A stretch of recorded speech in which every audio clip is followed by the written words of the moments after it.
Günaydın. 24 Nisan 2022 Pazar bugün ve her pazar olduğu gibi yine Profesör Doktor İbrahim Öztürk'le Gerçek Ekonomi programıyla karşınızdayız. Hocam hoş geldiniz. Çok teşekkürler Turan Bey. İyi yayınlar diliyorum. Bu Hocam, vesileyle maalesef şunu da söyleyeyim unutmadan. Evet, yani bu 23 Nisan 1920'de açılan Büyük Millet Meclisi'ndeki bu iradenin sahibi Gazi Mustafa Kemal Atatürk ve silah arkadaşlarını, dava arkadaşlarını, büyük vatanseverleri rahmet ve minnetle anıyorum bu vesileyle. İlk haberi dersek nereden başlayalım? Tabii ki IMF'nin açıkladığı acı bir gerçekten başlamamız gerekiyor. Tamam. Bu programda çok grafikler, tablolar kullandık, ettik, öngörüler yaptım, hesaplamalarımın şu tarih itibariyle şu sonucu vereceğini falan. Bu 2023 yılıyla ilgili meşhur Erdoğan'ın dönüp 2023'ü bekleyin dediği, işte ilk 10 ekonomiye gireceğiz meşhur lafı biliyorsunuz. 2 trilyon dolarlık ekonomimiz olacak meşhur lafı. Geldi IMF, o bizim IMF'den en az 2 sene önce yaptığımız tahmini 2 sene sonra IMF'nin verileri resmileştirdi, konfirme etti. IMF dedi ki 2022 yılı itibariyle Türkiye dünyanın en büyük 20 ekonomisinin içerisinden çıkmış bulunuyor dedi. Ve dünyanın 22. büyük ekonomisi konumuna düştü dedi. 2023 yılında da dünyadaki ilk 23. ekonomi statüsüne düşecek dedi. Bu şu anlama geliyor. Erdoğan iktidara geldiğinde 2003-2004 yılında Türkiye dünyanın en büyük 17. ekonomisiydi. Biz Erdoğan'ın ilk 10 yılında şu ya da bu şekilde sergilediği dünya ekonomisinin uygun olması, Avrupa Birliği yol haritamızın yürüyor olması, reformların yapılıyor olması, Türkiye'yi yöneten kadroların büyük oranda tasfiye edilmemiş olması nedeniyle Türkiye ekonomisinin ilk 17'den çıkarak acaba biraz daha ilk 15'e doğru iner mi? İlk 10'a tabii ki giremezdi. O bir gerçekçi bir rakam hiç değildir zaten. Ama yani birkaç kademe daha iyileşir mi diye beklenti içindeyken Türkiye'nin 2022 yılı civarında, yani 2023 yılını görmeden orta gelir tuzağına düşeceği, yani büyüme yoluna devam edemeyeceği kesinleşecek demiştim. Öngörüm oydu. Bu öngörümüz çoktan gerçekleşti. IMF'de ilk 10 hayali gören Erdoğan'a ilk 20'den de tarihte adeta ilk defa çıkması suretiyle bunu gösterdi. Başka bir gelişme daha oldu Turan Bey. Maalesef Türkiye tabii G20 ekonomilerinden birisi. G20 gelişmiş 20 ekonomi gibi tarif ediliyor. Türkiye G20'de yer alıyor. Bu rakamlardan sonra Türkiye'nin G20'den de atılma ihtimali olur mu diye bir gündemimiz var. Evet, G20 sadece ekonomik büyüklükle tarif edilmiyor. Örneğin İran, Suudi Arabistan'dan daha büyük bir ekonomiye sahip olmasına rağmen İran buraya konulmuyor.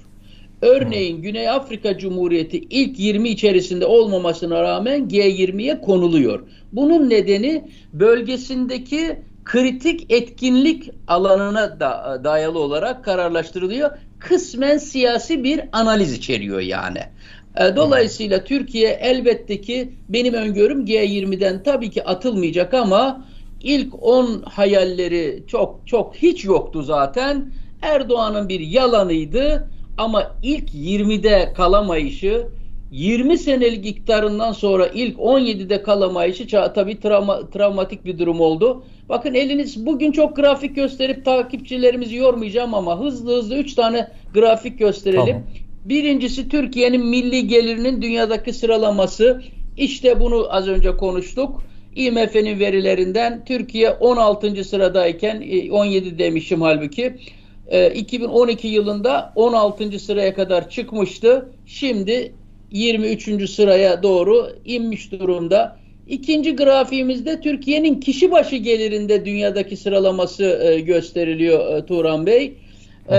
Profesör Hakan Kara hocamız bunları IMF, Dünya Ekonomi Organizasyonu'nun verilerinden yararlanarak hesaplamış. Çok teşekkür ederim kendisine. İşte bakın burada da Türkiye kişi başı gelirde şöyle diyelim, 2004 yılında Türkiye kişi başına düşen gelirde dünyada 62. sıradaymış. Çok kötü bir sıralama, dünyadaki 62. ülke olmak. 20 senelik Erdoğan iktidarından sonra bugün itibariyle elimizdeki mevcut 8.500-9.000 dolarlık kişi başı geliriyle Türkiye dünyada 87. sıraya gerilemiş durumda. Bay Erdoğan'ın 20 senelik erozyonu. Son olarak 3. grafiğimizi de gösterelim ve bu hazin bahsi kapatalım. Turan Bey, Türkiye'nin dünya ekonomisinden aldığı pay, yani yaklaşık 850 milyar dolarlık milli geliriyle dünya ekonomisinden aldığı pay bugün itibariyle %0.70'in altına inmiş durumda. Bundan önce örneğin ancak 2001 yılındaki krizde bu hale gelmişti Türkiye. Dolayısıyla Türkiye 20 sene sonra döndü. Bakın mesela 2014 yılında Türkiye'nin dünya ekonomisinden aldığı pay tarihinde ilk defa 1.24'e kadar çıkmıştı. İlk defa olmuştu. İşte 2012'lerden sonra Erdoğan'ın cozutması, tek adam rejiminin ilanıyla sürecin nasıl tepetaklak hale geldiğini görüyoruz. Türkiye'nin dünya ekonomisindeki payı 2001 krizindeki düzeyine geri dönmüş durumda.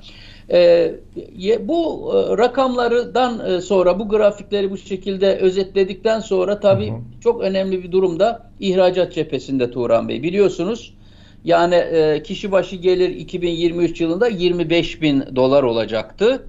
Artık 9.000 doların altında kalmış bulunuyor. Çok geçmiş olsun. Erdoğan'ın ve benim bu konuyu şu an biraz açmamın bir nedeni de şu Turan Bey. Şimdi IMF bu verileri yeni açıklamış. Türkiye'nin verileri artık dalga geçme konusu haline gelmiş ve bu Erdoğan yine birkaç gün önce biliyorsunuz çıktı. Dünya ekonomi modelimizi örnek alıyor. Hiç ele geçirmiş diye halkın kan ağlıyor. Ya Turan Bey, bugün uzak akrabalarımdan birisi aradı. Hocam dedi, 12'lik tuvalet kağıdı 300 TL dedi ya. Ya sen bu ülkeden kalkıyorsun, bir medyayı devlet imkanlarını kullanarak ele geçirmişsin diye.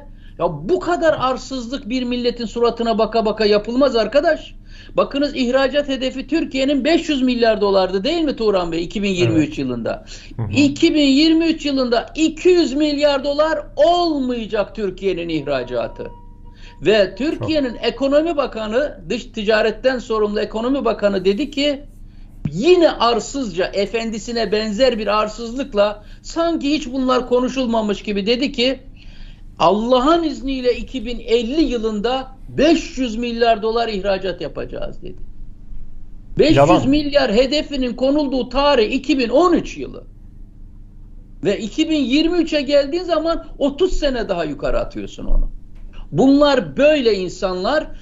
Bir şey daha, aynı adam çıktı Turan Bey, dedi ki, ya dedi, görmüyor musunuz, dünyaya insan ihraç ediyoruz, doktor ihraç ediyoruz, mühendis ihraç ediyoruz. Elhamdülillah ülkemiz bu hale geldi dedi, bu arsız hırsız çocukları.